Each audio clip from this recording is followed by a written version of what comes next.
besok anak ibu ulang tahun. Ibunya malam-malam sibuk. Ini gimana? Sakit habis ngajar. Siapa di sini yang nggak suka sebenarnya ikat rambut karena sakit? Ya ampun, anak ibu udah mau 5 tahun. Besok 5 tahun. Dia lahir di Indonesia. Itu pada jam 12, antara jam 12 dengan jam 1. Mamanya nggak tahu ya karena kan sesar. Pokoknya jam 12 jam 1 gitu. Hari Jumat Agung waktu itu dia lahir. Rasanya kemarin baru lahir, sekarang udah 5 tahun teman-teman. Sudah 5 tahun. Gak terasa ya anak ibu dulunya seperti ini. Tuh. Waduh lucu. Ini nih kalau diingat 5 tahun yang lalu luar biasa. Dia itu cerita sedikit ya, flashback. Dia itu pecah ketubannya jam 1 subuh. Kurang kerjaan gak tuh? Jam 1 subuh ya. Aku ingat aku itu lagi tidur nyenyak banget.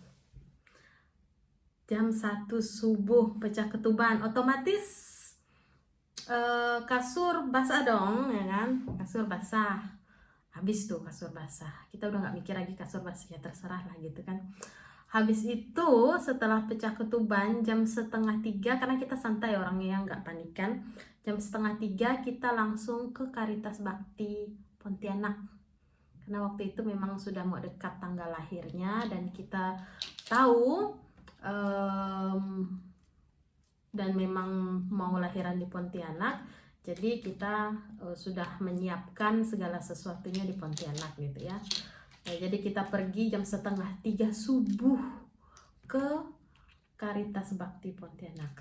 Ini anak ibu nih pecah ketuban jam 1 subuh. Ngapain coba pecah ketuban jam 1 subuh sampai jam 2:30? Habis itu baru ke rumah sakit. Habis itu tuh setelah sampai di rumah sakit, fast forward langsung ke jam 12 siang, itu baru pembukaan 2. Kurang kerjaan gak tuh? Ngapain juga dia di dalam lama-lama sampai jam 12 siang. Dari jam 1 pecah ketuban ya, 2, 3, 4, 5, 6, 7, 8, 9, 10, 11, 12, 11 jam. Di perut rencananya kan kita memang mau melahirkan natural ya, secara alami. Tapi karena saya orangnya nggak tahan sakit ya, nggak tahan dengan rasa sakit gitu. Pembukaan 2 saya udah nggak mampu lagi. Dan memang direkomendasikan untuk suntik induksi. Cuman karena kebetulan memang nggak mampu. Kebetulan deh, memang nggak tahan sakit. Karena nggak tahan sakit, saya bilang saya nggak mampu lagi. Saya bilang langsung aja, karena udah diskusi sama suami kan, langsung aja operasi sesar. Nah pada waktu itu tuh Jumat Agung loh teman-teman. Kalian tahu ya, Jumat Agung di Caritas Bakti dokternya banyak yang sibuk. 1, karena ini adalah tindakan yang tidak berencana, otomatis ini dokternya sudah punya schedule masing-masing, dan itu hari Jumat Agung. Kalau yang Kristen pasti dia pergi ke gereja ya kan. Dalam hatiku, ada nggak dokter ini kan? Memang ada sih, cuman lama saya nunggu itu. Karena memang tindakannya adalah tindakan terkejut. Tindakan yang tiba-tiba gitu. Otomatis ya biayanya bengkak ya kan, tidak diplanningkan seperti ini tapi terjadi seperti ini. Mau nggak mau yang penting anak dan ibunya selamat dan sehat. Ya cerita si Jasper nih lah dia nih yang paling aktif nih. Udah 5 tahun kalau dipikir-pikir, ya ampun. Sakitnya itu loh sampai rasa trauma, asli. Aku rasa tuh trauma banget, mau kalau mengandungnya selama hamil itu aku nggak cerewet ya, nggak pernah ada yang namanya hamil itu ngidam yang aneh-aneh itu nggak pernah ya kan. Paling waktu hamil itu dari yang aku suka Milo jadi nggak suka Milo minum, terus aku yang biasa makan BABI babi tiba-tiba langsung kalau makan babi itu pusing kayak bapaknya ya. Kalau Meti itu kan memang nggak suka makan babi, jadi nggak bisa makan, bukan nggak suka dan nggak bisa sih, nggak bisa banyak gitu. Kalau banyak tuh langsung pusing gitu. Jadi aku waktu hamil itu juga kayak gitu modelnya, tapi setelah hamil ya makan lagi gitu, balik lagi ke semula, suka lagi sama Milo ya gitu aja sih. Hamilnya sih enak, 9 bulan masih pakai motor ke Pontianak waktu 5 bulan, santai tuh dari bodok gitu pakai motor. Pokoknya ke inilah biasa aja gitu, kayak beraktivitas seperti biasa, masih ngajar les, full time kerja, full time pelayanan. Jadi waktu hamil pun nggak sampai naik yang 20 kilo gitu, enggak. Naiknya paling cuma 10 kilo, 15 kilo, nyampe nggak ya? Nggak nyampe kayaknya, nggak nyampe. Karena saya waktu itu hamil 55 dan sebelum hamil 55 dan waktu hamil itu ada nggak 70, mungkin ada 70 atau 65 gitulah. Tapi nggak gemuk ya, nggak gemuk. Setelah melahirkan malah lebih kurus karena menyusui saya.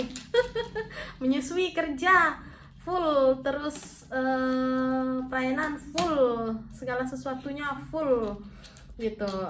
Nah setelah balik ke Pontianak, setelah balik ke South Africa, berhenti ini itu, dan akhirnya COVID di rumah. Sejak itulah saya membengkak.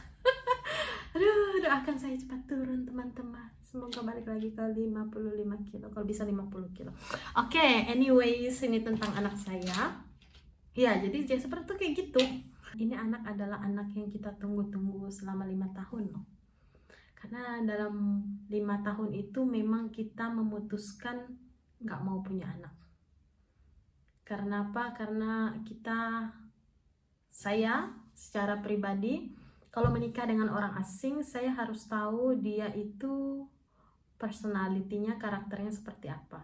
Siap nggak secara finansial, siap nggak secara mental gitu. Waktu itu saya menikah waktu baru umur 21 tahun. Waktu saya umur 26 tahun ke 25 tahun tuh, saya hamil Jasper. Itu memang sudah dipikirkan matang-matang. Saya sudah siap, secara mental saya sudah siap, secara spiritual saya sudah siap, finansial sudah siap. Karena kan balik Indonesia duit juga kan banyak. Kemudian secara segala sesuatunya sudah siap, secara pemikiran juga sudah dewasa. Bayangkan kalau waktu umur itu, saya di umur 21 tahun itu memang benar-benar belum siap. Sekali datang anak ini seperti anugerah, kalau saya bilang seperti itu ya. Benar-benar anugerah. Saya itu seperti dapat kekuatan like super mom gitu, kayak punya kekuatan magic gitu loh, kayak ada super powernya. Memang benar ya, ternyata dulu waktu sebelum punya anak kita pikir kita hanya bisa melakukan dari angka 0 sampai 10, kita mungkin misalnya kita pikir kita hanya bisa melakukan di angka 7. Ternyata kalau punya anak 9 pun sampai. Tanpa diduganya kita tuh bisa kayak punya itulah, kayak saya bilang tadi tuh punya super power gitu. Yang saya itu sebenarnya nggak bisa driving. Sejak aja ada Jasper, saya itu termotivasi untuk menyetir sendiri. Itu yang benar-benar wow, kamu dapat superpower dari mana? Ya dari anak. Jadi kalau semakin ada anak kan ada tanggung jawab ya. Jadi kayak mikir gini, nanti anakku, pada anak ini baru lahir loh, nanti anakku mau sekolah, siapa yang ngantarin? Si Matthew kan kerja ya kan. Kalau dia punya ekstrakurikuler, kalau dia mau join ini join itu, gak mungkin kan ngarepkan suami kan. Kalau cuma aku sih ya gampang, bisa nunggu atau bisa lah atur gitu. Tapi kalau ada anak kan jadwalnya kadang tuh jadwal fix gitu ya. Kayak sekarang dia udah ikut kelas karate. Itu setiap hari Sabtu jam 9 pagi. Nah, bayangkan ya, memang sih hari Sabtu tuh suami juga bisa ngantar. Tapi kalau kita diposisikan anak yang sekolah yang kita harus antar jemput kegiatan ini itunya lagi, les ini itunya lagi, ya kan. Jadi aku tuh udah mikir panjang, oh ya aku tuh harus begini begitu. Jadi termotivasi deh. Anak ini benar-benar memotivasi ibunya. Yang ibunya pikir dia hanya bisa melakukan sampai nomor 7, ternyata ibunya bisa sampai 9. Luar biasa anakku. Luar biasa. Ya, begitulah ceritanya teman-teman. Semoga teman-teman pejuang garis 2 yang masih berjuang, saya doakan cepat dapat momongannya, biar hidupnya juga lebih berwarna fantastik. Pagi-pagi udah marah-marah. Oke, terima kasih. Bye.